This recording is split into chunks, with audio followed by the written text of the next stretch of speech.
नमस्कार फ्रेंड्स. आज आपण पंक्च्युअलिटी या विषयावर थोडं बोलूया. नक्कीच पंक्च्युअलिटीचं महत्त्व ही छोटीशी स्टोरी तुम्ही ऐकल्याच्या नंतर तुम्हाला थोडं वेळेचं महत्त्व कळेल. चला बघूया. Being on time. Okay. Title मी तुम्हाला सांगितलं. आता समोर पण याचा अर्थ पण सांगतोय. ठीक आहे. A long time ago only the lion had a tail. The other animal had great trouble with insects since they could not keep them up. So one day the lion decided to give tails to the other animals too. The animals rushed to get the tails. The hippo was a lazy fellow and decided to eat rest then get his tail. The lion had a huge heap of tails for the animals to choose from.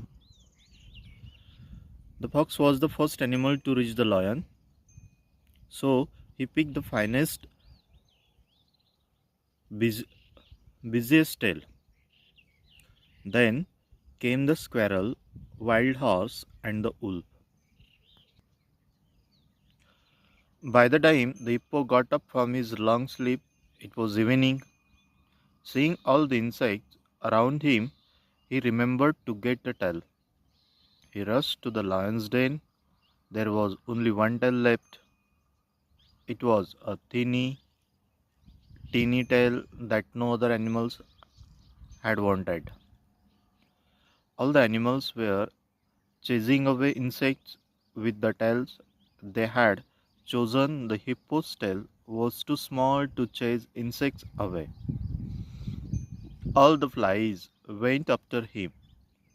He rushed into the river and sat in it. Even today, the hippo sits in water most of the time with his little tail, all because he was not on time to choose his tail. Friends, मी सुरुवातीला सांगितलं being on time, punctuality. ठीक आहे. Actually हे दोन्ही शब्द जे आहे हे सिमिलरिटीज आहे. पंक्च्युअलिटी मीन्स कुठली गोष्ट वेळेवर करणे, ठरलेल्या वेळेमध्ये पूर्ण करणे. ठीक आहे. That is punctuality. Being on time, वेळेवर. ठीक आहे.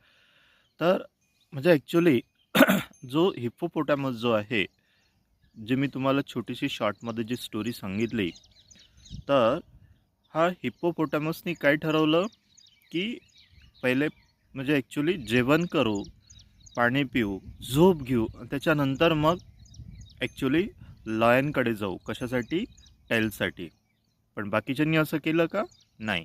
बाकीच्यांनी काय केलं ॲक्च्युली लगेचच जसं अनाऊन्समेंट झाली, लॉयननी जशी अनाऊन्समेंट केली तसे लगेच लॉयनकडे गेले आणि त्यांच्या सोयीनुसार त्यांनी काय केलं, त्यांची टेल घेतली, शेपूट घेतलं. ठीक आहे. शेपटीच म्हणतात त्याला, टेल.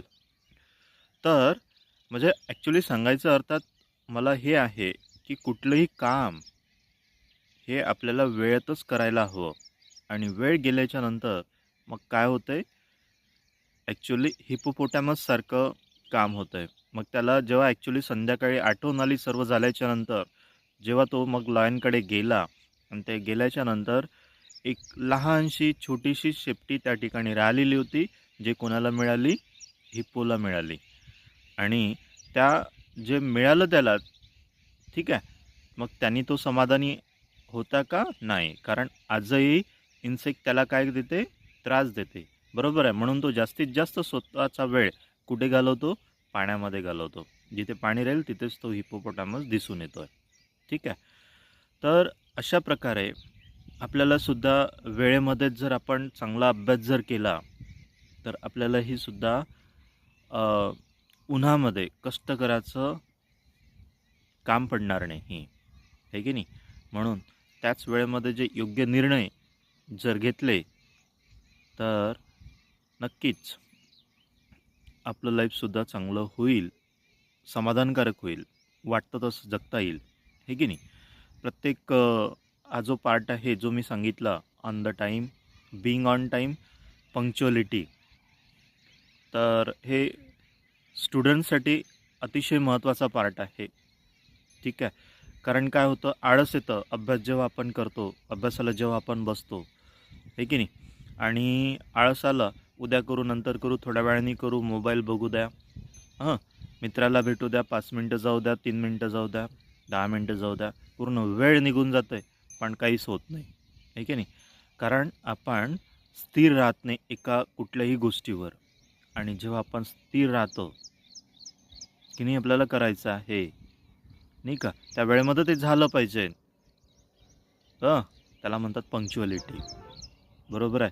तर नक्कीच या छोट्याशा गोष्टीतून तुम्ही पंक्च्युअलिटी आणि बीइंग ऑन टाईम या गोष्टीचं महत्त्व तुम्हाला नक्कीच कळलं असेल. या शब्दांचं महत्त्व, अर्थ तुम्हाला समजला असेल असं मी समजतो. या ठिकाणी थांबतो.